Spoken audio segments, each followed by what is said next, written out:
Galates chapitre 6, verset 6. Et puis,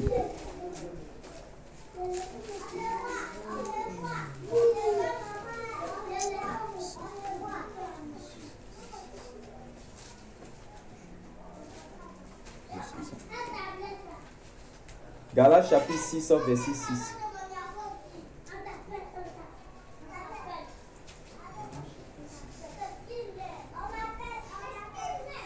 On va lire ça dans deux versions comme ça. Celui qui a trouvé, on peut commencer en même temps. Galates chapitre 6, verset 6. Celui qui est enseigné dans la parole fasse participer à tous les biens temporels celui qui l'enseigne. Ok. Oui, on donne une autre version aussi. Oui. Que celui à qui l'on enseigne la parole fasse part de tous ses biens à celui qui l'enseigne. Ok, donne une autre version encore.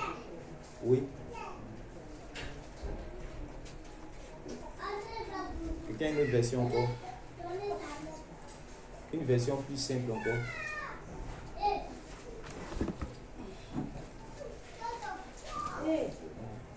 On va travailler sur deux passages de base. C'est-à-dire que ce passage de base là, et puis sur un autre passage encore. Il dit que celui à qui l'on enseigne la parole soit en communion avec celui qui l'enseigne de tout ce qui est bon. Oui.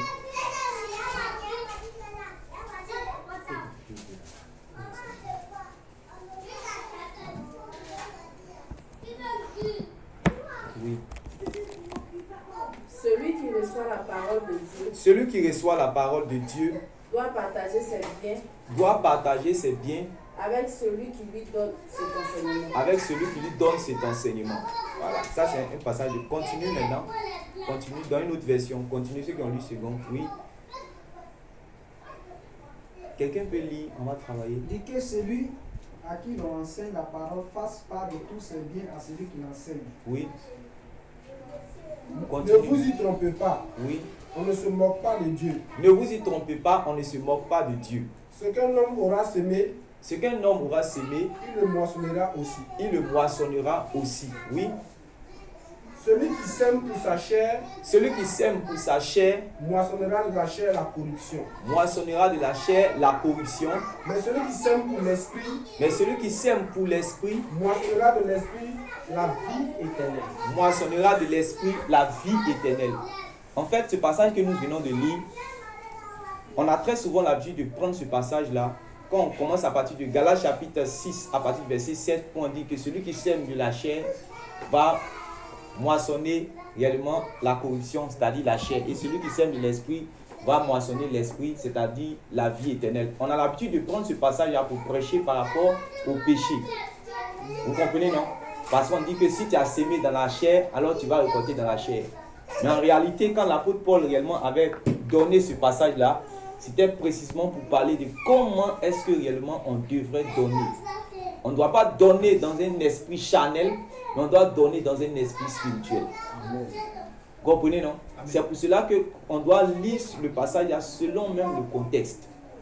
Et quand on lit ce passage selon le contexte, vous-même vous voyez comment c'est clair. Parce qu'il a commencé d'abord au verset 6 pour dire que celui qui est enseigné, il est enseigné sur les choses spirituelles. Parce que l'enseignement qu'on donne, ce n'est pas quelque chose de naturel. C'est une nourriture spirituelle. Vous voyez? Et donc, étant donné qu'il a enseigné, qu'il fasse une part de ses biens. Dans la version de Louis II, ce n'est pas correctement traduit. Parce qu'en réalité, si quelqu'un fait part de tous ses biens, même s'il est possible que cette personne puisse faire part de tous ses biens, si tout le monde veut faire part de tous ses biens, alors les autres vont rester dans le manque et c'est celui qui enseigne qui va avoir tout. Vous comprenez? Donc ce n'est pas la réelle traduction qui est là, mais c'est-à-dire qu'il faut qu'il fasse part, voilà, de ses biens. Voilà, il faut qu'il fasse part de ses biens à celui qui lui enseigne la parole. Voilà. Pour que en réalité il y ait cet équilibre là, pour que l'œuvre du Seigneur puisse avancer. Vous comprenez, non? Maintenant, dans la suite, maintenant, il dit quoi? Que si celui qui le fait, c'est-à-dire que qui veut obéir à ce commandement d'une manière charnelle, alors c'est-à-dire que le résultat c'est la corruption. Vous voyez? Mais c'est celui qui va le faire avec l'esprit, le résultat, c'est la vie éternelle. Donc, j'ai compris pour la première fois que ce passage qu'on prenait pour parler, c'est-à-dire que des œuvres par rapport au péché, au contraire, ça parlait réellement des biens et comment l'Église doit servir, comment les chrétiens doivent servir Dieu avec leurs biens. Mais en réalité, ces choses-là même étaient liées au salut. Je ne savais pas cela. Je ne savais pas cela. J'ai compris pourquoi dans Galates chapitre 5. Prenons Galates chapitre 5, verset 19. Nous allons voir quelque chose là-bas. Dans Galates chapitre 5, le verset 19. Souvenons-nous qu'il avait dit à cette église de Galates qu'ils avaient commencé dans l'esprit et ils sont en train de partir maintenant dans la chair. Voilà. Et Galates chapitre 5, verset 19 dit quoi? Or, oui. les œuvres de la chair sont manifestes. Or, les œuvres de la chair sont manifestes. Ce sont les impudicités. Ce sont l'impudicité, c'est-à-dire que tu n'es pas marié et réellement tu couches avec quelqu'un. Ça, c'est l'impudicité. Oui. L'impureté. L'impureté, oui. C'est-à-dire que par exemple, tu fumes la chicha, la cigarette, la drogue. Voilà, oui. L'idolâtrie. L'idolâtrie, c'est-à-dire que tu te prosternes devant les images taillées ou bien tu prends les chapelets, tu récites. C'est ça, on dit que l'idolâtrie. Ou encore, la place que tu dois donner à Dieu, tu donnes cela à quelqu'un d'autre. Ça peut être film, télénovela, ça peut être ton téléphone, ça peut être WhatsApp, ça peut être plusieurs choses. Ça peut être ballon, match de football. Tu donnes la place, ça remplit ton cœur, tu deviens possédé et c'est une idolâtrie. Vous voyez, c'est une idolâtrie, oui. La magie. La magie, oui. L'inimitié. L'inimitié, oui. Les querelles. Les querelles, c'est-à-dire que les palabres, oui. Les jalousies. Les jalousies. Les animosités. Les animosités. Les disputes. Les disputes. Les divisions. Les divisions. Les sectes. Les sectes. L'envie. L'envie. L'ivrognerie. L'ivrognerie. L'excès de table. L'excès de table. Et les choses semblables. Et les choses semblables. Je vous dis d'avance. Je vous dis d'avance. Comme je vous l'ai déjà dit. Comme je vous l'ai déjà dit. Que ceux qui se comportent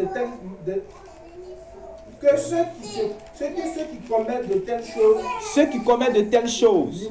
N'hériteront point le royaume de Dieu. Ils ne vont pas hériter le royaume de Dieu. Maintenant, dans le passage que nous venons de lire, soulignons bien le mot idolâtrie. L'idolâtrie. Parce qu'il y a une idolâtrie physique qu'on voit. C'est-à-dire que quand on voit les gens qui se prosternent devant le bois, on dit lui là c'est un idolâtre. Quand on voit quelqu'un qui se prosterne devant les statues, on dit lui là c'est un idolâtre. Vous voyez non? Quand on voit quelqu'un qui se prosterne devant les montagnes, on dit c'est un idolâtre. Ça c'est l'idolâtrie physique. Mais il y a une idolâtrie encore spirituelle. Vous voyez? On va prendre Éphésiens chapitre 5, on va lire quelque chose encore.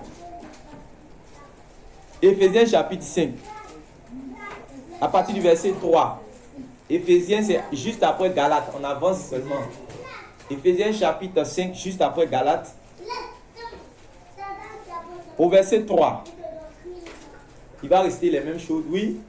Que l'impudicité. Que l'impudicité. Qu'aucune espèce d'impureté. Qu'aucune espèce d'impureté. Et que la cupidité. Et que la cupidité. Soulignons cela. Et que la cupidité. La cupidité. Oui. Ne soit même pas mentionné parmi vous. Ne soit même pas mentionné parmi vous. Ainsi qu'il convient à des saints. Ainsi qu'il convient à des saints. Continue. Qu'on n'entende ni paroles déshonnêtes. Oui. Ni propos insensés. Oui. Ni plaisanteries. Oui. Choses qui sont contraires à la bienséance. Qu'on entende plutôt des actions de grâce. Oui. Car, écoutons bien. Sachez-le bien. Sachez-le bien. Aucun impudique. Ou impur. Ou cupide. Ou quoi? Cupide. Ou cupide. C'est-à-dire l'idolâtre. Idolâtre. Donc ça veut dire que tout cupide est un idolâtre. Quelqu'un qui est cupide, c'est un idolâtre. Pourquoi c'est un idolâtre? Vous avez vu, je ne sais pas si vous avez vu cette histoire dans Matthieu chapitre 19. Pendant que Jésus faisait son ministère, il y avait un homme qui était immensément riche. Et lui, il s'est approché du Seigneur Jésus, il a dit, bon maître, que dois-je faire de bon pour hériter la vie éternelle? Alors Jésus va commencer à le tester dans son cœur d'abord. Il va commencer à lui dire, bon ok, observe les commandements. Il dit, obéis. Le Seigneur lui dit, obéis à tes parents. Il dit, ça, depuis que je suis enfant, j'ai déjà fait cela. obéi à cela. Il dit que ça, depuis que je suis enfant, je respecte. Donc Jésus il a commencé à dire qu'il faisait tous ces commandements-là. Donc pendant qu'il était en train de répondre aux questions du Seigneur Jésus, même les apôtres étaient à côté et ils étaient étonnés parce que les commandements, peut-être même qu'ils n'arrivent pas à mettre en pratique, ce dernier-là, lui, il a déjà fait ça depuis son enfance. Donc, dans leur cœur, peut-être, ils se disaient que c'est que ce dernier-là, lui, André, c'est lui qui va prendre notre place. C'est-à-dire que si on veut le mettre, celui qui est prêt à dévancer les gens dans le royaume de Dieu, ça sera lui. Parce que depuis qu'il est enfant, c'est-à-dire qu'il respecte les commandements de Dieu. Alors, le Seigneur Jésus va commencer maintenant à rentrer en profondeur dans son cœur. Et le Seigneur Jésus va lui dire que, bon, si tu veux rentrer dans le royaume de Dieu, prends tes biens que tu as, va vendre tes biens. Et l'argent que tu vas gagner, donne-toi aux pauvres, et alors viens suis-moi. Quand il lui a dit cela, ce gars dit, ah vraiment, la Bible dit qu'il était tout triste. Vous voyez, il était tout triste parce que réellement il était attaché, il était devenu un avec ses biens. Vous voyez, et la prière est le vœu de mon cœur. Sinon, la volonté de Dieu pour nous, c'est que nous ne soyons pas un avec nos biens. Parce que quelqu'un qui est un avec ses biens-là, au lieu d'être un avec la parole de Dieu, au lieu d'être un avec le Seigneur Jésus, cette personne était une idolâtre. Voilà. Donc, lui, il était dans l'idolâtrie. C'est-à-dire qu'il était cupide, il était attaché réellement à ses biens. Et on voit que ce dernier-là, il était tout triste. On dit il s'en alla tout triste. Et Jésus le regarde. Jésus l'aima. Mais même si Jésus l'aime, Jésus sait qu'en réalité, tant qu'il ne s'est pas détaché de cette idolâtrie, tant qu'il ne s'était pas détaché de cette cupidité, il ne pouvait pas hériter le royaume de Dieu. Donc la même chose que cette histoire dans Matthieu chapitre 19, c'est la même chose que l'apôtre Paul va répéter dans Galates chapitre 5 et dans Éphésiens chapitre 5. Pour dire que celui qui est attaché réellement à ses biens et qui ne veut pas se détacher de ses biens, en réalité, il ne va pas pouvoir hériter le royaume de Dieu. Est-ce que réellement, déjà, ça commence à être clair dans notre esprit que la cupidité est une idolâtrie? Amen. Amen. La cupidité est une idolâtrie. Prenons dans Luc chapitre 12. On va avancer un peu d'abord ensemble, avant de rentrer pleinement dans le message. Dans Luc chapitre 12.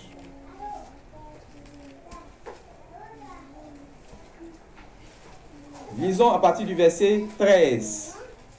Attendons que tout le monde trouve. Luc chapitre 12. Quand on va commencer à étaler ces choses, on va voir que pour donner à Dieu, on va voir que on sera aisé pour donner réellement à Dieu. Luc chapitre 12, le verset 13. Ceux qui ont lu second, vous pouvez lire. Quelqu'un dit à Jésus. Quelqu'un dit à Jésus. Du milieu de la foule. Oui.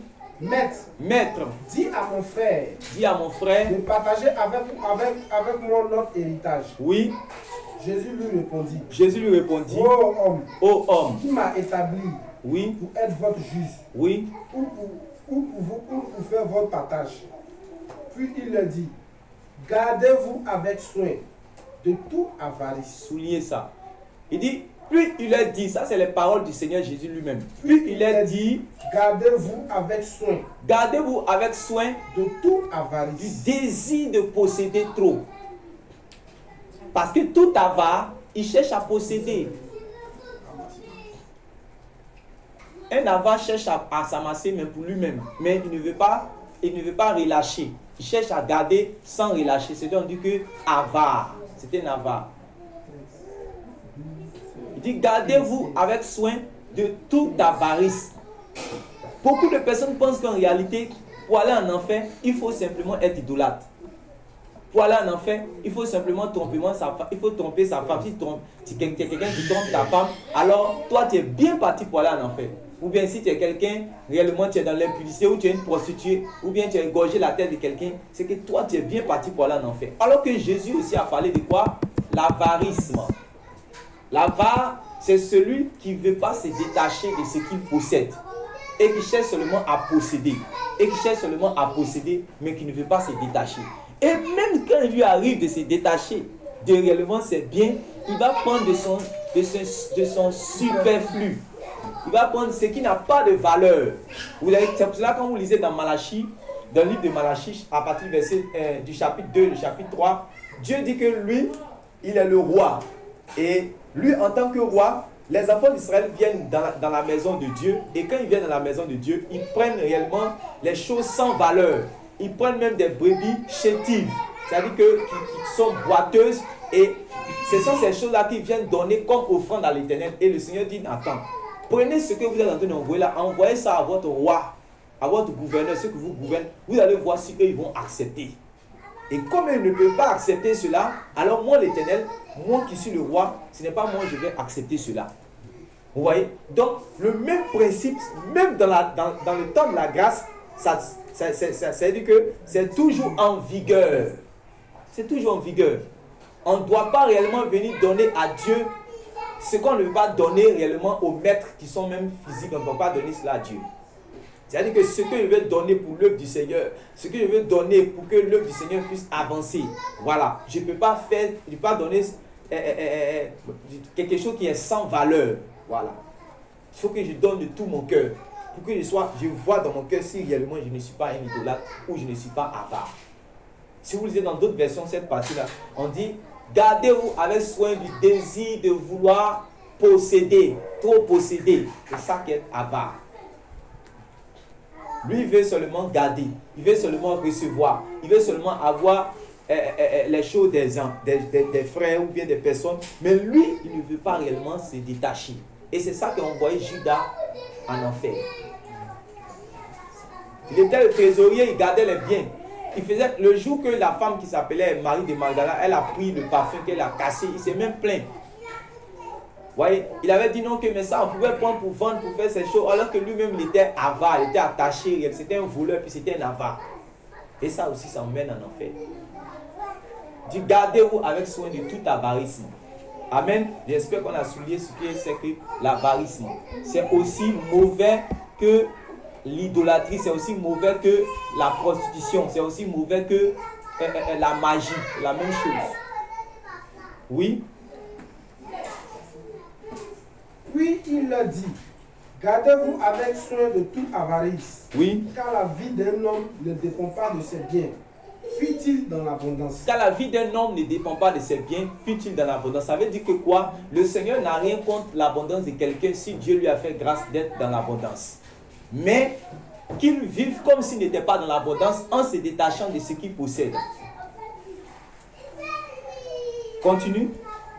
Et il leur dit cette parabole. Les terres d'un homme riche avaient beaucoup rapporté. Oui. Et il raisonnait en lui-même, disant, que ferai-je, car je n'ai pas de place pour serrer ma récolte. Oui. Voici, dit-il, ce que je ferai. J'abattrai mes greniers, j'en bâtirai de plus grands. J'y amasserai toute ma récolte et tous mes biens. Oui. Et je dirai à mon âme, tu as beaucoup de biens en réserve. Pour plusieurs années, repose-toi, mange, bois et réjouis-toi. Mais Dieu lui dit, insensé, cette nuit même, ton âme sera redemandée. Oui. Et ce que tu as préparé, oui. Pour qui cela sera-t-il? Oui. Il est ainsi de celui qui amasse des trésors. Voilà la conclusion. Il est ainsi de celui qui amasse des trésors pour lui-même. Il amasse des trésors pour qui? Pour lui-même. Lui-même. Ouais, non. Il amasse des trésors pour lui. Mais est-ce que c'est pas normal?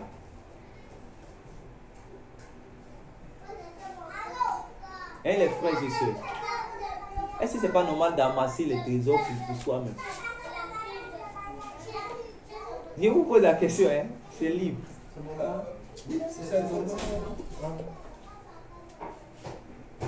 Non, je demande si c'est normal ou c'est pas normal. Non, amasser c'est bien pour lui-même. C'est normal. C'est normal. Mais il y a un mais, voilà, il y a un mais, voilà. Il y a un mais. Hein? Il y a un mais, normal, mais. Ou bien continue la lecture là, on va voir. Continue la conclusion, le verset là, c'est ça. On dit, il est ainsi de celui qui amasse des trésors pour lui-même Oui. et qui n'est pas riche pour Dieu. Ok. Maintenant, je pose la question, est-ce que c'est normal pour quelqu'un qui se dit chrétien d'amasser des biens pour lui-même? C'est pas normal d'amasser des biens pour lui-même.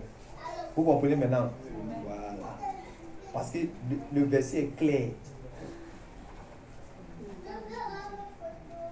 C'est la même chose qu'on vient de dire par rapport au jeune homme riche là.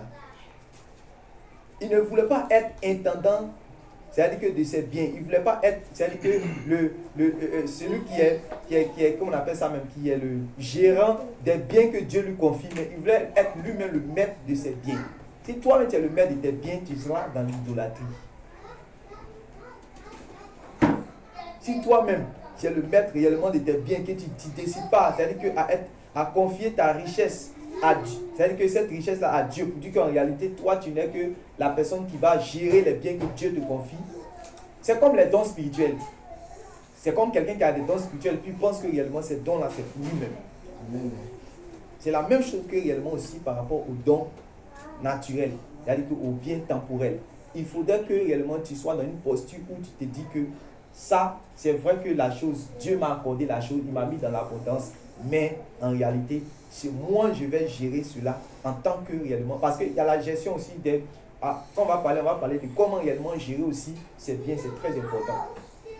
C'est très important, parce que quand il y a un déséquilibre aussi, ça crée réellement des problèmes.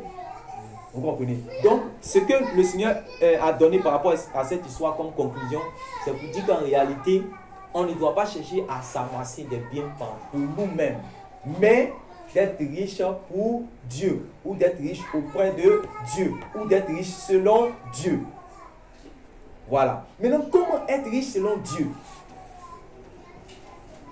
Comment être riche maintenant selon Dieu? Puisque par exemple, le Seigneur m'a fait grâce, j'ai eu un emploi, je suis dans telle société, ou bien j'ai telle activité, et ça me rapporte beaucoup. Voilà, ce n'est pas de ma faute. Le Seigneur m'a fait grâce, j'ai fait cette activité-là, j'ai travaillé, ou bien j'ai eu ce diplôme-là, et puis bon, j'ai une carrière professionnelle, tout, et puis bon, ça m'a permis d'avoir les moyens. Voilà.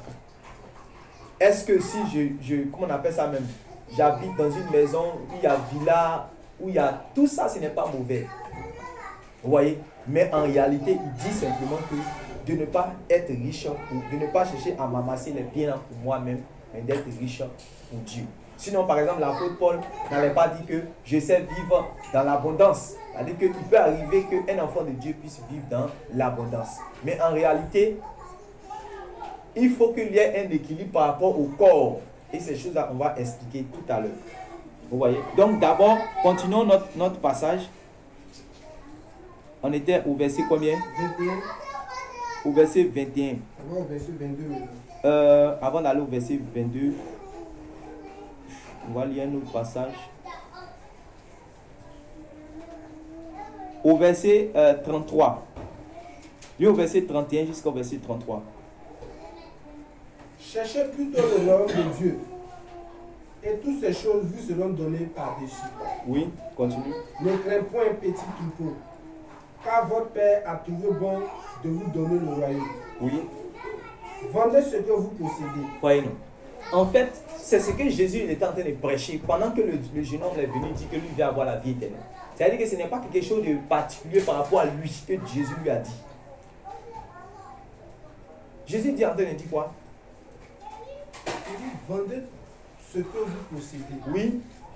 Et donnez-le en aumône. Oui. Faites-vous des bourses qui ne s'usent point. Oui. Un trésor inépuisable Oui. dans les cieux. Oui. Où le voleur n'approche point et la teigne ne détruit point. Oui. Car là où est ton trésor, là aussi sera ton cœur. Voilà. Donc, Dieu montre ici la volonté. Le Seigneur Jésus montre la volonté de Dieu. Ce que Dieu veut. C'est qu'en réalité, nous soyons riches dans le ciel. Nous soyons riches auprès de Dieu. C'est-à-dire que les bonnes œuvres que nous allons accomplir sur la terre, là, c'est ça qui doit nous rendre riches auprès de lui. Ça, c'est la volonté de Dieu. Et quand quelqu'un a compris cette volonté, il va savoir vivre par rapport à ses biens temporels sur la terre. Mais tant qu'il n'a pas compris ce volet-là, il va chercher toujours à s'amasser. Parce qu'il ne sait pas que le Seigneur a trouvé à Dieu bon de lui donner le royaume de Dieu. que pour rien au monde, il ne doit rater réellement cette grâce que le Seigneur lui offre de rentrer dans le royaume de Dieu. Vous voyez, non? Les trésors que le Seigneur lui confie dans le royaume de Dieu. Et il faut qu'il puisse entrer et rentrer dans les promesses que le Seigneur lui donne, tous ces trésors-là. Vous voyez, non? Mais s'il n'a pas compris cela, il va chercher forcément à se battre, bec et ongle, à faire tous ses efforts, à transpirer réellement pour chercher à s'amasser. Et quand il a quelque chose, il ne sera pas satisfait. Il va vouloir toujours encore avoir, posséder. Et Jésus dit qu'en réalité, la personne qui se conduit comme ça est un peu insensée, est insensée même. Parce que quand il va finir de travailler pour avoir tout cela, et qu'il n'est pas riche auprès de Dieu, il n'a pas trouvé la faveur de Dieu, quand il va mourir, alors c'est bien bon rester, quelqu'un d'autre va venir prendre. Et lui maintenant, il sera rejeté devant Dieu parce qu'il était idolâtre. Donc la volonté de Dieu pour nous, c'est que nous puissions être riches auprès de lui. C'est ça qui est la sagesse. Mais la folie, c'est de chercher réellement à pouvoir s'amasser sur cette terre-là, s'enrichir sur cette terre-là, sans être riche réellement auprès de Dieu. Certainement, quand tu seras riche sur la terre, tu vas avoir des honneurs, ça c'est sûr. Quand tu vas chercher à t'amasser, quand ils vont dire que c'est toi qui es le premier millionnaire de ta famille, réellement, tu vas voir que si on dit que tu es le premier millionnaire de ta famille, voilà, ça te donne des cotes. Ou bien dans le quartier, tu es l'homme le plus riche de là, ça te donne des cotes. On dit Ahmed Bakayoko, c'est le premier milliardaire de la Côte d'Ivoire. Ça donne des cotes, on est content. Mais s'il est riche comme ça, c'est vrai qu'il va être beaucoup acclamé, beaucoup estimé, comme on appelle ça, dans le pays. Mais est-ce que dans le pays de Dieu, il n'a serait-ce que 15 francs là-bas? Dans le pays de Dieu, est-ce qu'il est reconnu comme quelqu'un qui est riche là-bas? C'est ça, Dieu dit qu'en réalité, c'est une folie. C'est une folie. C'est pour ça qu'il a dit que ce dernier-là, il est vraiment insensé. Et vous avez vu, il y a eu cette histoire dans Luc chapitre 16, où on avait parlé de Lazare qui était pauvre, et puis il y avait ce gars qui était riche. Et il avait ses frères. Il vivait une vie joyeuse. Il vivait dans le bonheur. Il jouissait de tous ses biens. Et il y avait à côté de lui un pauvre qui était tombé malade. Il y avait des lèpres sur lui. Et il était dans la pauvreté. On a vu cela, non? Et il dormait à côté. Jusqu'à... Les deux sont morts. Quand les deux sont morts, on dit l'autre. C'est-à-dire que Lazare, les anges sont venus le chercher pour l'emmener dans le sein d'Abraham. Et l'autre, il est descendu automatiquement dans le séjour des morts. En réalité, c'est sa cupidité, puisqu'en réalité, il y avait quelqu'un qui était pauvre à côté de lui et qui n'a jamais pris, il n'a pas pris soin de lui. Il ne s'est pas occupé de lui. Il a pensé seulement à lui seul. Il était égoïste dans ses biens. Il était avare dans ses biens. Il n'a pas cherché à s'occuper réellement du pauvre. Donc, le fait que je n'occupe pas du pauvre là, ça envoie en enfer. Je ne sais pas si on comprend ça. Le fait que je ne m'occupe pas du pauvre qui est à côté de moi. Et il faudrait que réellement Dieu puisse ouvrir nos yeux pour que nous puissions voir les Lazare qui sont à côté de nous. Tu parles spirituellement. Il faudrait que Dieu ouvre nos yeux pour que nous puissions voir les Lazare qui sont... Il y a toujours un Lazare quelque part. C'est parce que tu peux ouvrir tes yeux. Il faut bien ouvrir tes yeux pour voir réellement. Je suis en train de parler, je suis en train de dire que la personne que tu vas aider réellement est forcément... Je suis en train de dire que s'il y a quelqu'un qui est dans le besoin et qui meurt dans son besoin à côté de toi parce que tes yeux sont fermés, si toi, ta propre richesse seulement, Dieu va te demander des comptes par rapport à cela. Et c'est la même chose qui est arrivée à ce dernier-là. On dit que, ah, mais le gars était habité à côté de toi. Toi, tu faisais chaque fois, tu faisais les fêtes, chaque jour. Le gars même, il y a les lèpres sur lui et tu ne peux même pas, c'est-à-dire que prendre soin de lui-même, tu l'as laissé, il est mort dedans. Maintenant, tu le vois, et puis tu dis non, Lazare, il n'est qu'à envoyer de l'eau parce que toi, tu es en train de souffrir ici. C'est ça, Abraham a dit non, que toi, tu avais ton temps, tu as vécu, tu l'as laissé, il est mort dans la pauvreté. Tu te moquais de lui. Tu n'as pas pris soin de lui. Vous voyez? Alors que quand Jésus-Christ est venu, même dans son ministère, nous avons vu qu'il a pris soin des pauvres. Ceux qui avaient faim, il a multiplié les pains pour leur donner pour qu'ils puissent manger. Il a dit à ses disciples, occupez-vous de donner-leur à manger. Donc en réalité, le Seigneur est venu pour comment on appelle ça même, pour s'occuper de ceux qui sont dans le besoin. Amen. Il est venu pour s'occuper que ceux qui sont dans le besoin. D'abord, avant qu'on parle même avant qu'on ne rentre de comment donner, il faut que vous puissiez comprendre l'esprit de la chose. Que réellement c'est important pour nous réellement de donner, parce que si on ne donne pas, on se met dans la posture d'avare. Et on se met dans la posture de cupide, et on se met dans la posture d'idolâtre. Voilà pourquoi c'est mauvais. Vous comprenez, non? Voilà pourquoi c'est mauvais de ne pas donner. Et ça doit automatiquement nous inquiéter. Puisque en réalité, je peux être vêtu d'un habit pieux selon les hommes. Je peux porter une robe blanche. Je peux porter un voile bien attaché. Mais si mon cœur n'est pas rempli de miséricorde et de compassion et d'amour, pour donner un peu de ce que j'ai à celui qui n'en a pas, alors ma piété est égale à 0. Est-ce que vous suivez? Ma piété est égale à 0. C'est pour cela que je viens, même en assemblée, je dois avoir cet esprit-là dans la tête. Quel est le frère que je vais aider? Quelle est la sœur que je vais aider? Quand je suis à la maison et que je prie, je fais l'œuvre du Seigneur tout et tout, et qu'il y a autour de moi le voisinage, c'est-à-dire que quelle est la personne réellement que je peux aider? À la maison, au sein de la famille. Là, je suis en train d'aller encore plus loin par rapport à ce que je voulais expliquer plus tard. Vous voyez? Les gens qui sont réellement dans nos familles, est-ce que réellement on prend soin d'eux? Parce que réellement, s'ils meurent, alors que toi, tu as 1 million réellement sur ton compte, et la personne, pour ordonnance de 29 000, la personne est morte, mon ami, même si tu veux, il faut faire 40 jours de jeûne dans une église de réveil. C'est le jour que tu vas venir devant Dieu, tu vas rendre des comptes par rapport à cela. C'est la même chose qui est arrivée à l'homme riche et puis Lazare. C'est pour cela que Dieu doit ouvrir nos yeux. Mais quand tu cherches seulement à t'amasser, je te dis que tes yeux sont fermés sur tous ceux qui sont dans le manque. Tes yeux sont fermés sur les pauvres.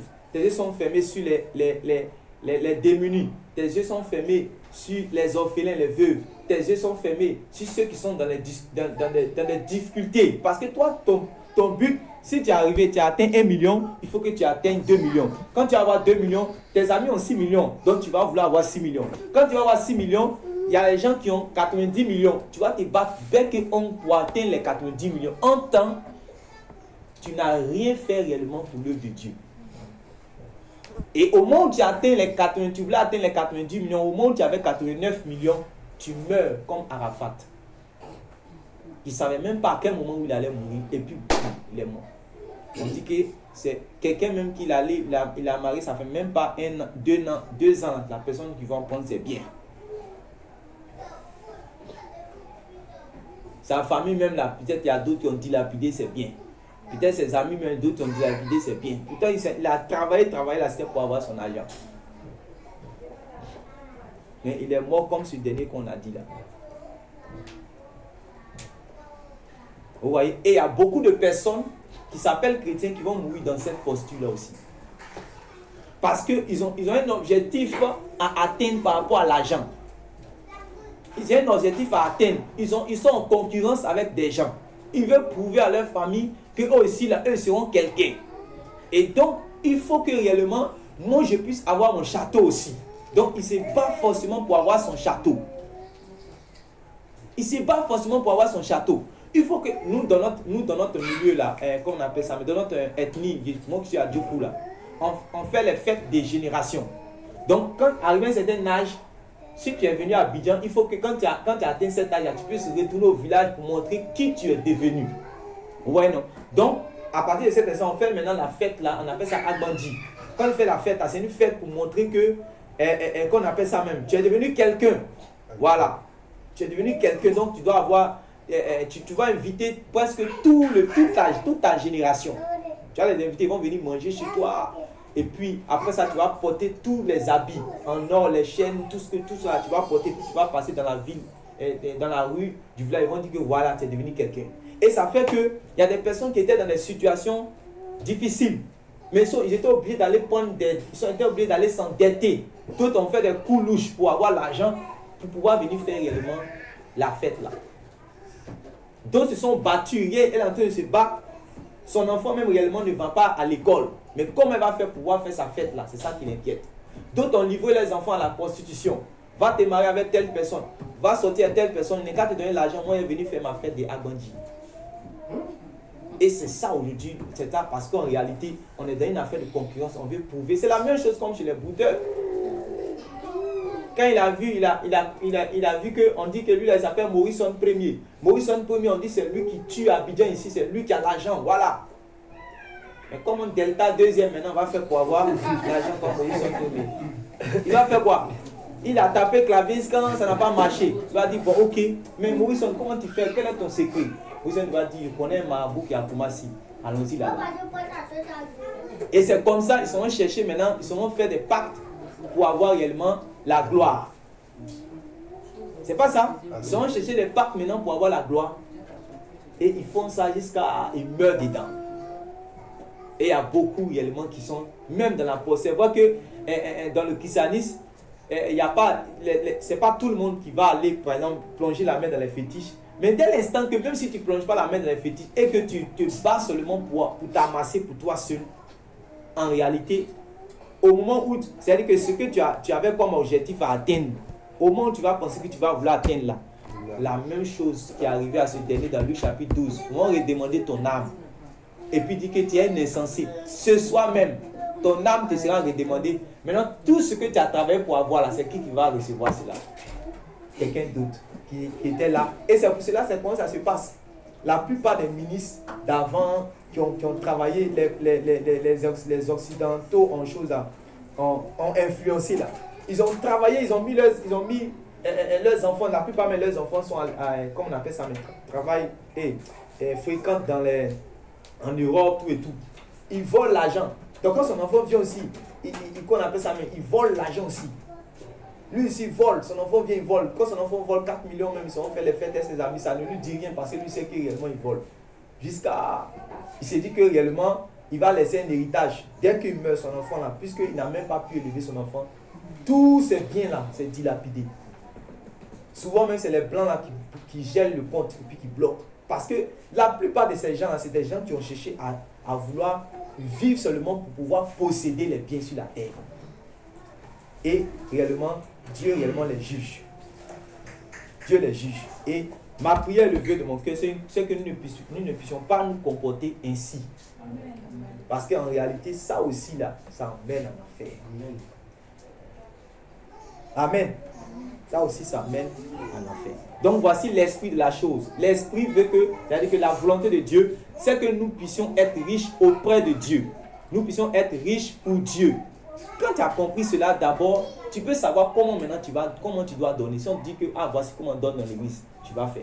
On n'est pas encore arrivé d'abord, on n'a pas commencé à parler de cela. J'ai commencé à dire qu'en réalité, si tu ne donnes pas, il faut savoir que tu es en danger. Même, c'est-à-dire que tu es dans la même situation que la prostituée qui est dans le monde, qui va aller en enfer parce qu'elle produit son corps là. Tu es dans la même disposition que elle. Parce que toi, étant dans l'église, tu es avare. Donc l'avare qui n'est pas encore converti là, vous deux, vous êtes dans la même posture. Je ne sais pas si vous comprenez ça. C'est la même chose que par exemple quelqu'un qui est dans l'église et qui commet l'impudicité. Et celle qui n'est pas dans l'église mais qui commet l'impudicité. Je vous ai dit que le vendredi que Dieu ne sera pas injuste dans son jugement. Amen. Voilà. Donc, maintenant, prenons 1 Corinthiens chapitre 9. On va parler maintenant de comment réellement on doit donner. 1 Corinthiens chapitre 9.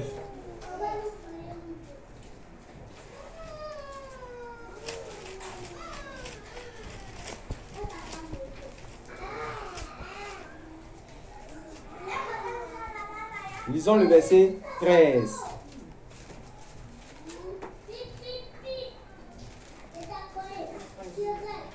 « 1 Corinthiens chapitre 9. »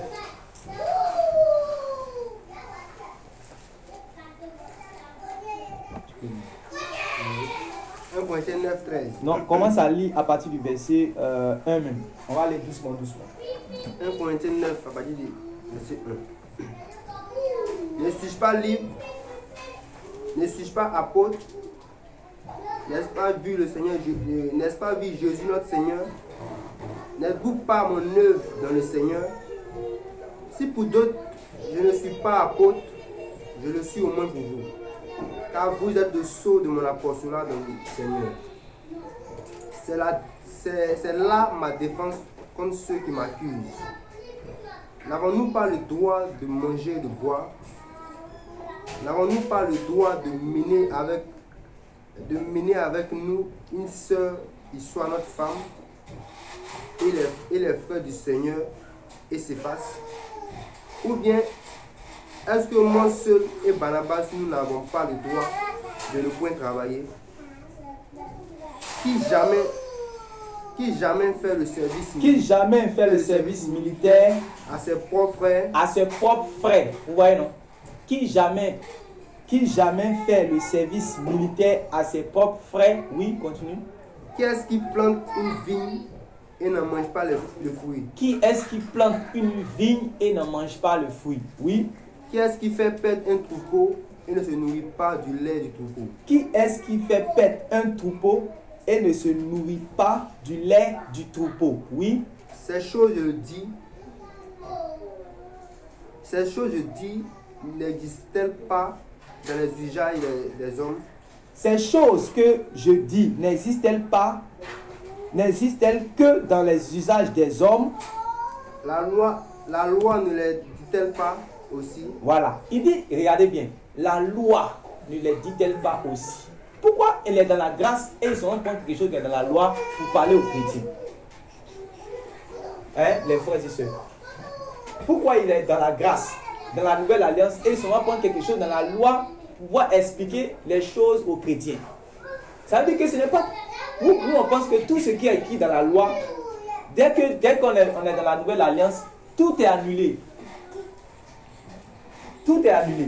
Alors que tout n'est pas annulé, Jésus dit qu'il n'est pas venu pour abolir les choses réellement qui étaient là-bas. Il n'est pas venu pour abolir, il est venu pour leur donner un sens. Matthieu chapitre 5, verset 17. Quelqu'un va prendre Matthieu chapitre 5, verset 17. Dans Parole de vie bien semeur. Vous allez voir ce qui est écrit. Avant qu'on va continuer cela. Parce qu'il faut qu'on puisse bien comprendre pourquoi il veut expliquer ces choses et puis il dit que non, en réalité, c'est vrai que les choses que je suis en train de dire, ce sont des choses de la vie. Mais en réalité, la loi de Dieu même a parlé de cela. Voilà. Matthieu 5. Verset 17. Matthieu 5, verset 17. Ne vous imaginez pas que je sois venu. Ne vous imaginez pas, ça c'est Jésus qui parle, que je sois venu pour abolir ce qui est écrit dans la loi. Pour abolir ce qui est écrit dans la loi. Ou les prophètes. Ou les prophètes. Je ne suis pas venu pour abolir, mais pour accomplir. Je ne suis pas venu pour abolir, mais pour accomplir. Mais pour accomplir. Vous voyez? Et si vous lisez dans Parole de vie, on dit je ne suis pas venu pour abolir, mais je suis venu pour leur donner tout leur sens. C'est ça, non? Yasmine, tu as ça? Matthieu. Suivez, restons ensemble pour pouvoir travailler. Matthieu 5, 17. Matthieu 5, 17 dit quoi? Ne pensez pas que je suis venu pour supprimer la loi de Moïse. Voilà, j'aime ça. Il dit je ne suis pas venu pour... Ne pensez pas que je suis venu pour supprimer la loi de Moïse. Oui? Ou l'enseignement des prophètes. Ou l'enseignement des prophètes. Je ne suis pas venu pour les supprimer. Je ne suis pas venu pour les supprimer. Mais pour leur donner tout leur sens. Mais pour leur donner tout leur sens. Voilà pourquoi, par exemple, c'est dans la loi qu'on a dit que enfants obéissez à vos parents. Dans Éphésiens chapitre 5, l'apôtre Paul encore dit aux gens, aux enfants que obéissez à vos parents. Pourquoi il n'a pas annulé ça? Parce que ce commandement-là est bon, il est juste, il est saint et il est spirituel. Ça, vous comprenez ça? Voilà. Le commandement est bon. Ce commandement qu'il avait donné dans la loi, là, c'est un commandement qui est bon et qui est juste. Voilà pourquoi, malgré que c'était dans la loi, ça a traversé, c'est-à-dire que les alliances, que ça arrivait dans la nouvelle alliance. Vous comprenez cela, non? Jésus dit qu'il n'est pas venu pour abolir. Continue la lecture. Continue tout dans Matthieu, là, chapitre 5, là, avant qu'on va aller. Vas-y, Matthieu 5. Je vous le dis, c'est la vérité. Oui. Tant que le ciel et la terre dureront, oui. On ne supprimera rien de la loi. Oui. On ne supprimera ni la plus petite lettre, oui. ni le plus petit détail. Oui. Et cela jusqu'à la fin du monde. Le monde est fini? Le monde existe. Ok, on va expliquer certaines choses ce soir. Oui, vas-y.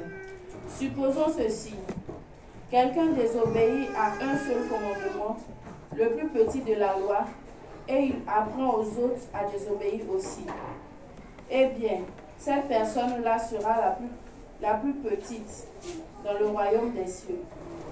Mais si quelqu'un obéit à la loi et apprend aux autres à obéir aussi, cette personne-là sera importante dans le royaume des cieux. Amen. Il faut répéter cette partie encore. Supposons ceci. Quelqu'un désobéit à un seul commandement, le plus petit de la loi, et il apprend aux autres à désobéir aussi. Eh bien, cette personne-là sera la plus petite dans le royaume des cieux. Ok, donc moi, je ne veux pas être le plus petit dans le royaume des cieux. Donc, ce que je dois enseigner, c'est selon la volonté du Seigneur. Parce que si on dit que oui, dans la nouvelle alliance, comme on a loué dans la nouvelle alliance, quoi on appelle ça, on doit annuler un commandement du Seigneur. Et au lieu de lui donner tout le sens, c'est-à-dire que l'explication de ce qui a été dit. Et l'apôtre Paul dit que ce qu'il vient de dire, que quand quelqu'un travaille dans un champ là, tu ne peux pas l'empêcher de manger dedans. Il travaille dans un champ de manguier. Et il ne peut pas manger la mangue. S'il a faim, il n'a qu'à mourir de faim. Même celui qui l'a embauché dans le champ, il va dire, toi-même, si tu es intelligent. Comment tu es dans le champ là? Et puis tu es mort de faim. C'est-à-dire que dans le champ, alors qu'il y avait les bananes qui étaient là, tu pouvais prendre quand même pour manger. Puis c'est dedans que tu travailles. Et il dit en réalité que celui qui travaille, qu'on appelle ça même, qui est militaire là, ce n'est pas avec ses propres frères que lui-même il s'entretient. Ce n'est pas avec ses propres frères. C'est-à-dire que c'est l'armée qui prend soin de lui. Et puis il a parlé encore de quoi? De l'élevage. Que celui qui paie le troupeau là, le lait là, lui aussi souvent il prend pour manger, pour boire. Vous comprenez, non? Et puis il dit qu'en réalité, ce n'est pas la nature seulement. C'est-à-dire que même la loi de Dieu aussi dit ces choses. Maintenant, continuons maintenant. Verset 9. Dans 1 Corinthiens chapitre 9, verset 9. Car il est écrit dans la loi de Moïse. Car il est écrit dans la loi de Moïse. Tu n'amuseras point le bœuf quand tu foules le grain. Oui. Dieu se met-il en peine des bœufs? Ou bien lire. Faut lire le même verset pour que ça soit. Car il est écrit dans la loi de Moïse. Faut lire comme si tu prêches. Tu n'amuseras point le bœuf quand tu foules le grain. Voilà. Dieu se met-il en peine des bœufs? Voilà. Il dit qu'en réalité, quand on prend le bœuf, quand réellement on met quelque chose sur, réellement ça bouge. Voilà. Il ne faut pas l'emmuseler. C'est-à-dire que tu mets ça. Il ne faut pas faire cela. Oui, il dit quoi? Verset 9. Oui. Car il est écrit dans la loi de Moïse. Tu n'amuseras point le bœuf quand tu foules le grain. Oui. Dieu se met-il en peine des bœufs? Dieu se met-il. C'est quoi? Dieu fait quoi? Dieu se met-il en peine? Dieu se met-il en peine des bœufs? Oui. Ou parle-t-il uniquement à cause de nous? Ou il parle à cause des apôtres? Oui. Oui. C'est à cause de nous qu'il a été écrit que celui qui laboure doit labourer avec espérance. Donc ça veut dire que quand Dieu avait donné cela comme commandement, ça n'a pas été annulé. Mais ça a été expliqué. Amen. C'est-à-dire que la grâce là, ça donne l'enseignement de ce qui a été dit dans la loi. C'est-à-dire que je ne suis pas venu pour annuler ce commandement. C'est-à-dire que Jésus n'est pas venu annuler ce commandement. Jésus est venu donner l'explication. Que quand Dieu parlait comme ça, c'était les apôtres qui étaient en train de parler. Vous comprenez? Donc ça veut dire que ce commandement n'a pas été annulé. Il y a une explication par rapport à cela. On dit qu'il y avait les choses réellement qui s'étaient passées. Quand Jésus-Christ est venu, il est venu leur donner, c'est-à-dire qu'il est la réalité. On dit que c'était l'ombre, maintenant il y a la réalité. Voilà. Est-ce que vous comprenez? Continue. Et celui qui foule le grain foulé avec l'espérance d'y avoir part. Si nous avons sémé parmi vous les biens spirituels, est-ce une grosse affaire si nous moissonnons vos biens temporels? Est-ce que c'est une grosse affaire si nous moissonnons vos biens temporels? Ça veut dire quoi? Bien spirituel, c'est tout ce qu'ils ont reçu comme l'évangile. D'abord, l'enseignement, tout ce qui est grâce, don spirituel, tout ça, ils ont reçu cela des apôtres que le Seigneur Jésus a envoyés. Vous comprenez, non? Donc, étant donné qu'ils ont reçu cela, alors que les apôtres se sont détachés, parce que les apôtres aussi pouvaient partir travailler comme les autres aussi. Je ne sais pas si vous voyez. Ils pouvaient partir faire les activités comme les autres, mais ils ont été détachés de ces activités parce que réellement, ils devaient faire ce qui était urgent, c'est-à-dire que sauver les âmes et puis réellement apporter la nourriture spirituelle aux gens pour qu'ils puissent rentrer dans le ciel. Amen. Vous comprenez, non?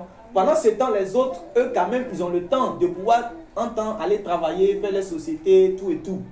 Mais qui va prendre soin de ceux qui se sont détachés? Et depuis la loi de Dieu, ça a existé. C'est pour cela que Dieu a dit aux Lévites là, les gens qui étaient, c'est-à-dire que il y avait les 12 tribus d'Israël, il y avait les Lévites, que Dieu dit que vous êtes mon héritage. Il les a pris comme ça, il dit vous allez servir dans ma maison. Et ça fait que eux, les autres tribus là, prenaient soin d'eux. C'est comme ça, c'est comme ça. Continue, tu vas voir ce qu'il va dire. Si d'autres jouissent de ce droit sur vous. Si d'autres jouissent de ce droit sur vous, écoutez bien. Parce que c'est l'esprit d'abord. Parce que vous pouvez entendre d'autres enseignements sur ça. Mais je veux que vous puissiez bien maîtriser cet enseignement. Oui. Si d'autres jouissent de ce droit sur vous. Si d'autres jouissent de ce droit sur vous. N'est-ce pas plutôt à nous d'en jouir? N'est-ce pas plutôt à nous d'en jouir? Parce que quand ils sont venus planter, ils sont venus déposer l'évangile, eux, à cause de l'évangile, ça les envoyait souvent en prison, bien ils étaient obligés de partir sur d'autres missions.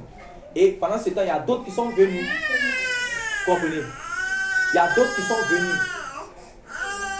Il y a d'autres qui sont venus, comme on appelle ça même, pour continuer l'œuvre. Vous comprenez, non? Mais il y a d'autres, en fait, qui, au lieu de prêcher l'évangile, au lieu de travailler réellement à la sanctification, au lieu de prêcher le message saint, ils s'appuyaient, c'est-à-dire qu'ils passaient plus leur temps à dépouiller, comme on dit, ce qu'on appelle l'évangile de prospérité. Vous comprenez, non? Voilà. Ils ne cherchent pas le salut des âmes. Ils ne cherchent pas à ce que les gens puissent grandir spirituellement. Vous voyez qu'aujourd'hui, par exemple, c'est la première fois qu'on est en train de parler comme ça. Peut-être la première ou la deuxième fois qu'on est en train de parler sur cette affaire d'offrande. Parce qu'en réalité, il y a quelque chose qui est plus essentiel que ça. Amen. Mais comme ça, ce n'est pas à bannir. C'est une chose réellement à comprendre. Parce que aussi, ça y va même du salut. On est obligé d'en parler. Comme ça, si vous avez bien compris, on aura le temps de parler d'autres choses. Vous comprenez, non? Voilà. Mais aujourd'hui, les gens pensent que cette affaire de servir Dieu, c'est devenu une affaire d'argent. Donc, eux vont passer tout leur temps à parler d'argent, à parler de quoi? Voilà, sémence. Ils vont prendre Jean 3, le verset 16, où on parle de péché, comment tu as abandonné ton péché, puis tu vas voir, comment on appelle ça, le salut, car Dieu a tant aimé le monde. Ils vont prendre ça, ils vont parler d'argent dedans. Ils vont prendre n'importe quel passage qui parle même de la sanctification. Ils vont parler d'argent dedans. Et ils vont parler de l'argent dedans. Vous comprenez? Parce que eux, leur but, c'est de s'amasser sur le dos des fidèles. C'est de s'amasser sur le dos réellement des hommes, des âmes. Alors que ce n'est pas pour cela que le Seigneur Jésus nous a envoyés. Amen. Voilà. Donc les apôtres, eux, quand ils ont fini de planter l'évangile, donner l'enseignement, eux, ils sont partis. Maintenant, il y a d'autres qui sont venus faire ce travail des faux qu'on voit aujourd'hui là, qui cherchent seulement que l'argent. On dit consultation, tu dois venir payer 5 000. Du consultation du prophète, tu dois déposer 5 000 d'abord avant de venir réellement parler avec lui. Vous voyez? Et c'est ce qui s'est passé. Ce n'est pas quelque chose de nouveau il y a longtemps depuis les apôtres. Et les apôtres avaient déjà condamné cela. Il y a deux qui l'avaient livré à Satan, que l'apôtre Paul avait miné puis filet. Il faisait ce genre de choses. Il les a livrés à Satan. Et il a dit qu'en réalité, c'est nous qui avons planté le véritable évangile chez vous là. Le véritable enseignement chez vous. Normalement, c'est nous-mêmes qui avons droit à ces choses. C'est ce qu'il est en train de dire. Il est en train de réclamer ce droit d'apostolat, ce droit d'apôtre. Vous comprenez maintenant, non? Oui, continue. Mais nous n'avons point usé de ce droit. Mais nous n'avons point usé de ce droit. Pourquoi? Pourquoi il n'a point usé de ce droit? En fait, il n'a point usé de ce droit parce qu'en réalité, il ne voulait pas que les autres pensent que eux, les apôtres qui sont vrais, puis les autres qui sont faux, là, ils sont au même rang. C'est à cause qu'ils n'ont pas usé de ce droit. Sinon, normalement, ils allaient user de ce droit. Et ils ont usé de ce droit dans d'autres églises. Voilà. On va expliquer cela. Oui, vas-y. Mais nous n'avons point usé de ce droit. Oui. Au contraire, nous souffrons tout afin de ne pas créer l'obstacle à l'évangile de Christ. Voilà. Oui. Ne savez-vous pas que ceux qui remplissent les fonctions sacrées, Voilà, c'est le verset comme 13 maintenant. Non? oui, Oui. ne savez-vous pas que ceux qui remplissent les fonctions sacrées sont nourris par le temple? Ne savez-vous pas que ceux qui remplissent, c'est un étonnement. C'est comme par exemple quand les chrétiens vivaient dans l'impudicité là. Il a dit, ne savez-vous pas que votre corps est le temple du Saint-Esprit? Ah, comment vous pouvez partir vivre dans l'impudicité, dans la fornication? Alors que vous avez oublié que votre corps là, Dieu est venu habiter dans votre corps maintenant. Donc votre corps maintenant est devenu sacré. Vous ne devez pas commettre l'impudicité. Donc il a dit, ne savez-vous pas? Donc quand il a parlé maintenant dans cette affaire de données là, il dit, attends, ne savez-vous pas aussi que quoi? Ne savez-vous pas que ceux qui remplissent les fonctions sacrées sont nourris par le temple? Voilà, oui. Que ceux qui servent à l'autel ont part à l'autel? Voilà, ici il a pris encore un autre passage de la loi. C'était les Lévites qui faisaient cela. Vous voyez, non? Et on a vu le cas de, comment on appelle ça, des fils d'Élie. Les fils d'Élie qui étaient des fils des démons parce que eux, qu'est-ce qu'ils faisaient? Ils abusaient de leurs droits et pour non seulement commettre la fornication, mais aussi pour manger toutes les bonnes parties et puis également abuser des autres. Et c'est pour cela que Dieu les a frappés. Vous voyez? Donc en réalité, si toi, Dieu t'a fait grâce réellement d'être dans une bonne assemblée où tu reçois le véritable évangile, alors c'est normal que réellement tu puisses apporter réellement c'est-à-dire que dans cette œuvre-là, ça c'est normal. C'est de ça qu'il est en train de parler. Et c'est un passage de la loi qui place encore dans la nouvelle alliance. Voyez? Ne savez-vous pas que ceux qui remplissent les fonctions sacrées sont nourris par le temple, que ceux qui servent à l'autel ont part à l'autel? Et ne pensez pas qu'en réalité, comme on n'a pas peut-être construit, on ne parle pas de construction de temple en physique, qu'il n'y a pas de temple, hein? Il y a un temple. Amen. La Bible dit que nous sommes une église en tant que la maison de Dieu. Donc il y a un temple qui est là, un temple spirituel qui est là. Amen. Voilà. Donc ça veut dire que qu'on appelle ça même, l'esprit de la chose demeure. Je ne sais pas si vous comprenez. L'esprit du donner pour la maison, ça demeure. On comprend bien cela. Est-ce que vous comprenez? L'esprit du donner pour la maison, là-bas c'était une maison physique. Dans la maison spirituelle, là, ça, on donne toujours. Oui, continue. De même aussi, le Seigneur a donné à ceux qui annoncent l'évangile. De même, c'est une comparaison maintenant. De même aussi, le Seigneur a ordonné à ceux qui annoncent l'évangile de vivre de l'évangile. Le Seigneur a ordonné à ceux qui annoncent l'évangile de vivre de l'évangile. Vous comprenez, non? Donc ne vous moquez pas d'un prédicateur parce que réellement il est dans une situation difficile. Et il y a d'autres que le Seigneur a détaché réellement souvent même des activités temporelles et qui sont engagés en tant que missionnaires pour prêcher la parole de Dieu. Et nous qui avons des fonctions, nous qui faisons un travail séculier, nous faisons un travail temporel, nous devons prendre de nos biens et soutenir réellement ceux-là qui ont été détachés de toute activité temporelle pour qu'on a prêché l'évangile. Nous devons les soutenir. Ça, c'est normal. Oui. Pour moi, je n'ai usé d'aucun de ses droits. Oui. Et ce n'est pas afin de les réclamer en ma faveur que j'écris ainsi. Oui. Car j'aimerais mieux mourir que de me laisser enlever ce sujet de gloire. Vous voyez, non? Donc ici, on va s'arrêter là. Ici, l'apôtre Paul a dit, l'apôtre Paul a renoncé à ce droit à cause comment on appelle ça même, de l'avarisme et de l'orgueil des chrétiens de Corinthe. C'est à cause de ça qu'il s'est détaché de ce droit. Et à cause des méchants qui étaient parmi eux, des méchants serviteurs qui pensaient que le fait de servir Dieu, c'est d'abuser des fidèles. Donc l'apôtre Paul dit qu'il a renoncé réellement à ce droit. Mais par contre, il va montrer qu'il a dépouillé d'autres églises. C'est dans l'écriture, il a dépouillé d'autres églises pour pouvoir enrichir d'autres. Et il avait besoin même dans ses voyages missionnaires. Et ceux qu'il envoyait comme Timothée, comme Gaius, comme qu'on appelle ça, mais Sylvain, comme Tite, il a demandé à d'autres personnes de pouvoir, à leurs besoins, pour qu'ils puissent se déplacer pour aller prêcher l'évangile. Vous comprenez, non? Donc en réalité, l'esprit du donner, ça demeure. C'est la lettre peut-être réellement n'est pas encore toujours en vigueur, puisqu'en réalité, on devait aller par exemple donner dans l'Ancien Testament de la maison du trésor. Aujourd'hui, il n'y a pas les maisons du trésor. Mais s'il y a maison là, c'est qu'il y a maison du trésor, mais spirituellement parlant.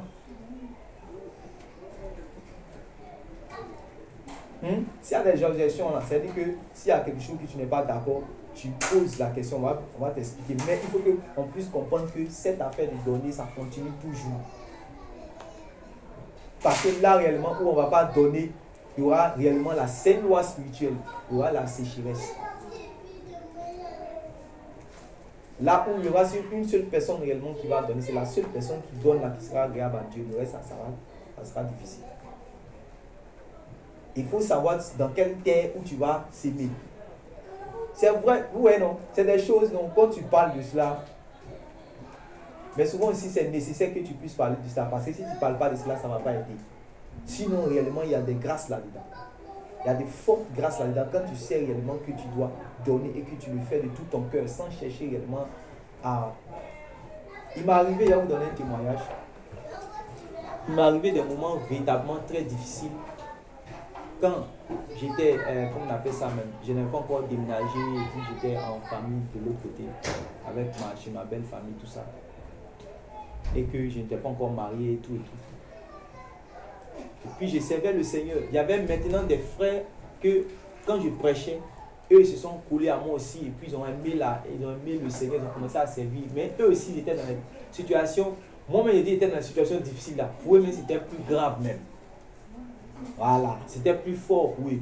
Donc souvent, moi je faisais quand même une petite économie pour dire que quand ça va arriver, je vais déménager, je vais prendre la maison, puisque le Seigneur ne voulait pas que je puisse dormir à la mission là-bas. Donc, au moins j'économise, quand ça arrive peut-être à 50 000, 100 000, il y a toujours un parmi eux qui a un problème. Ce que je suis en train de économiser pour pouvoir déménager là, je suis obligé de prendre dedans pour pouvoir aller l'aider. Et c'est comme ça, ça m'a ralenti comme ça pendant 2 ans. Le Seigneur m'en est témoin. 2 ans. Mais ces œuvres que je faisais sans chercher, je le faisais, c'est-à-dire que parce que c'était normal que je le fasse et avec amour. Parce que je dis que je sais que le Seigneur ne va pas m'oublier. Même si dans cette vie-là, il m'a oublié, dans le royaume de Dieu, là, il ne va pas m'oublier. Là-bas même, je le fais par rapport au royaume de Dieu. Et voilà, c'est une deuxième chose aussi que ils sont en train de dire. Quand nous donnons à Dieu, ne le faisons pas. C'est-à-dire que comme si, voilà, c'est une affaire de jeu hasard, j'ai misé sur là, je vais recevoir celui-là, j'ai misé sur là, je vais recevoir. Non, non. Voilà, on doit le faire. Quand on a lu tout à l'heure dans Galates chapitre 6, verset 7, ils ont dit quoi? Que quand ils sèment pour l'esprit là, le résultat c'est quoi? Donc c'est pour ça. Amen. C'est-à-dire que c'est pour que tu puisses recevoir les trésors dans la vie éternelle, c'est-à-dire que dans le royaume de Dieu. C'est ça qui est d'abord le but d'abord. C'est ça qui est l'objectif que tu dois rechercher. Pas chercher, c'est-à-dire que si j'ai donné aujourd'hui, j'ai donné telle chose aux frères ici, l'année prochaine, ou bien qu'on appelle ça, le mois prochain, il doit, comme ce qui les gens prêchent. Celui qui va donner 1000 francs va recevoir 10 000. Celui qui va donner 10 000 va recevoir chose. Et puis on les blague aussi, eux aussi. Les faux prophètes des coups. Oh, il me rappelle une fois à BAE ici. Il a appelé les gens pour venir donner l'argent. Il a pris Psaume chapitre 23. Où, comment il s'appelle? David dit qu'il me conduit dans des verts pâturages. Il dit emmenez les pieds de 5 000, les pieds de 5 000. Et puis il dit voici la révélation derrière ces pieds de 5 000. Il me conduit dans des verts pâturages parce que c'est un pied vert. Celui qui donne les pieds verts, il dit des choses. Il dit mais Seigneur, hey, les gens s'ils ne lisent pas la Bible, ils courent comme ça. Il me conduit dans les verts pâturages. Il prend l'argent puis ils sont jetés les 5 000 là puis pour qu'ils puissent recevoir, ils puissent rentrer dans les verts pâturages. Vous voyez? Et c'est à cause de ces gens-là que nous on ne peut pas parler sur affaire d'argent. Parce que si on fait ça, quelqu'un peut penser que réellement nous et puis on est la même chose. Parce que nous on sait ce que nous on recherche. Eux ils savent ce qu'ils cherchent. C'est pour cela qu'eux continuent à rouler dans les grosses cylindrées, dans les 4x4. Ils ont l'argent parce qu'ils ont abusé des fidèles. Je suis parti une fois à chose comme avec Jean Didier. Je suis parti avec Jean Didier à Cocody avec ma femme. ils ont pris une femme, c'est-à-dire que non seulement ils l'ont dépouillé de sa maison, à cause ils l'ont dépouillé de sa maison, ils l'ont dépouillé de ses biens. Vous voyez, donc il y a beaucoup qui sont découragés.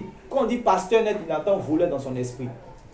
Quand on dit homme de Dieu, il entend arnaqueur. Voilà. Il dit quoi? Homme de Dieu, pasteur. Déjà, ça sonne mal dans son esprit parce que eux tous, ils ont gâté, ils ont sali partout. Vous comprenez, non? Voilà. Et ça fait que quand on veut parler réellement aussi par rapport aux données, les gens peuvent avoir l'impression que réellement on recherche le même intérêt. C'est à cause de ça l'apôtre Paul dit que lui, il allait se garder par rapport aux chrétiens de Corinthe. Et puis il va aller parler de ça dans les églises où ils sont mûrs dans l'esprit. Puis il va aller parler de ça. Amen. On est en train de lire quel passage? 1 Corinthiens chapitre 9. Voilà. Maintenant, on va voir maintenant, on est en train de voir maintenant à qui donner. Voilà. Une chose est sûre. Si vous avez semé dans la mauvaise terre, vous n'allez pas récolter quelque chose. Ça, c'est une loi. Si vous avez semé dans la mauvaise terre, vous n'allez pas recevoir. Je vous dis que là où on reçoit les récompenses de tout ce qu'on a semé, c'est où? C'est où? Là où on reçoit les récompenses, c'est-à-dire que là où on moissonne tout ce qu'on a semé, C'est au ciel là. c'est-à-dire que le lieu où on reçoit, c'est où? Au ciel. Au ciel. Pour nous, le but qui est recherché, quand tu viens donner à Dieu, je veux qu'on puisse avoir ça dans l'esprit.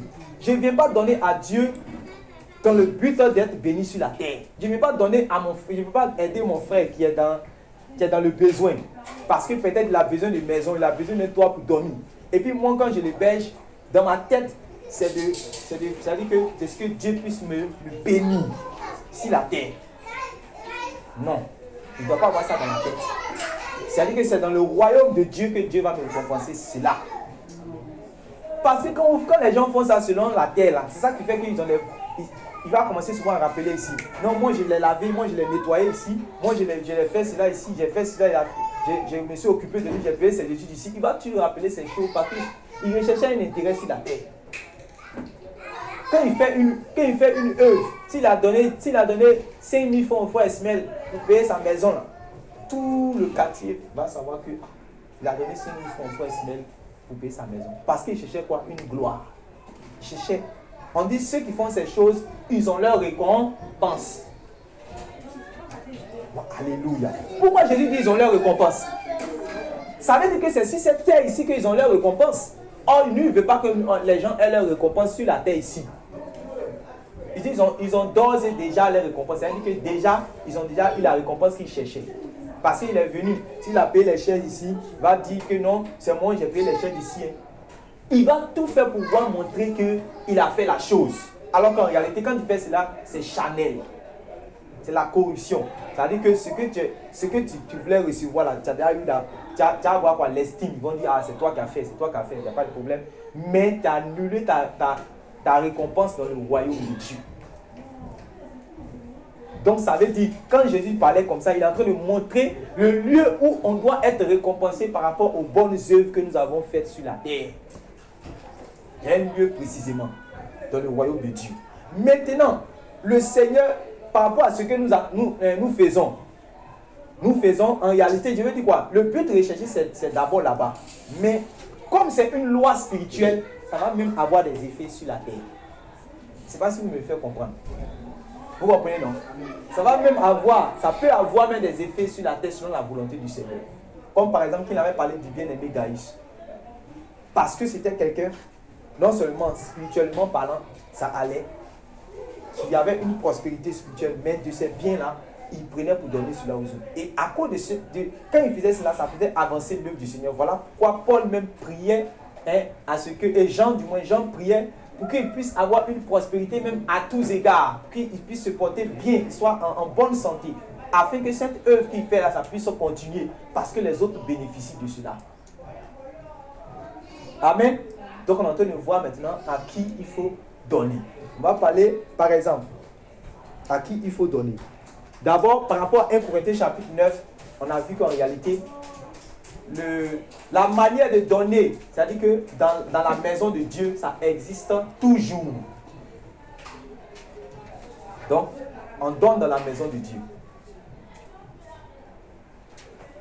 On donne dans la maison de Dieu. Et on a vu cela dans 1 Corinthiens chapitre 9, le verset 13. Ne savez-vous pas que ceux qui remplissent les fonctions sacrées sont nourris par le temple et que ceux qui servent à l'autel n'ont pas à l'autel? Donc, le fait de donner à la maison de Dieu, ça existe toujours.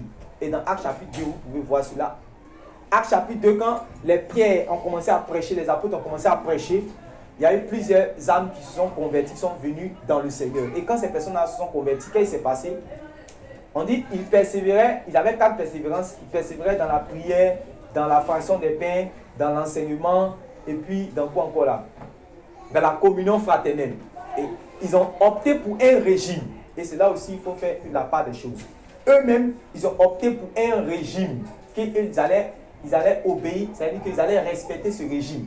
C'est comme par exemple, quand vous partez, un homme va se marier avec sa femme à la mairie là. On dit que vous optez pour quel régime? Séparation de biens ou communauté de biens. Donc eux, ils ont opté pour un régime de communauté de biens. Et ça faisait que chacun de tout ce que... C'est-à-dire que tout ce que les gens allaient gagner, ils allaient venir déposer cela. Et puis ils allaient partager ça de manière équitable. De sorte que tout le monde puisse avoir quelque chose. Et qu'il n'y ait pas d'indigents parmi eux. C'est pour ça qu'on dit qu'il n'y avait pas d'indigents parmi eux. Donc ça, c'était le régime qui était déposé. Vous voyez donc? Mais dites-moi réellement une église sur la terre qui fait ce qui continue à faire, où chacun prend tout ce qu'il a. Si lui, il a 70 000, si lui, il a 1 million, si lui, il a la maison, il prend sa maison, il vend, si lui, il a la plantation, il prend tout, et puis on vient, on dépose ça au pied des apôtres pour partager à part égale. Donnez-moi une église qui fait ça. Ça existe pas. On peut pas. Ça existe pas. Ça existe pas. La moi les apôtres là. Vous voyez? Je pose la question, chacun est libre de dire réellement si réellement on fait ça. Si réellement ce régime-là, vous avez vu des gens qui font cela, on vient, il n'y a pas, on dit il n'y avait pas quelque chose qui appartenait à quelqu'un de manière propre. Ce qu'il a, il vient vendre et puis il vient déposer ça au pied des apôtres. C'est dans ça que lui qu'on appelait Barnabas là, il est venu, il a pris, il a vendu son champ, tout ce qu'il avait, il est venu déposer cela. Vous comprenez? Voilà. Il y a d'autres qui faisaient cela. Donc, j'ai dit que c'était un régime qui était là. Et ça faisait qu'il n'y avait pas d'indigents parmi eux. C'est-à-dire que puisqu'on a pris de donner cela à... Ils vont départir ça à chacun. Pour ne pas que, selon ses besoins, pour ne pas que quelqu'un soit dans le mal. Voilà comment c'était le premier régime qui était là, qui était une communauté de biens. Vous comprenez, non? Maintenant, dans la pratique, on voit que la chose a changé. Il y a des gens qui disent non, on ne paye plus la dîme. Il faut retourner réellement aux apôtres comme les apôtres ont fait. Et ils prennent ce passage pour dire que les apôtres, ils venaient, ils déposaient tout en communauté de biens. Maintenant, est-ce que vous faites ce qui est dit? Amen. Amen. Maintenant, qu'est-ce que je vais expliquer par là? Et puis j'ai pris cette comparaison. Je veux dire quoi par là? Je veux dire en réalité que de la même manière que, c'est-à-dire que, comment on appelle ça? On avait parlé par exemple dans l'ancienne alliance de la dîme, tout et tout, et qu'aujourd'hui par exemple on ne parle pas de la dîme. L'esprit du donner là-bas, là, ça demeure toujours. Vous voyez? Et c'est de la même manière que eux aussi, ils avaient un régime qu'ils ont déposé. De la même manière que dans la loi, il y avait le régime de la dîme. Au commencement de l'église, il y avait le régime de la libéralité, mais c'était de manière de... c'était la communauté de biens. Mais aujourd'hui, on ne fait pas la communauté de biens. Mais l'esprit de la chose, est-ce qu'on va annuler ou bien on va marcher selon l'esprit de la chose, mais pas la manière.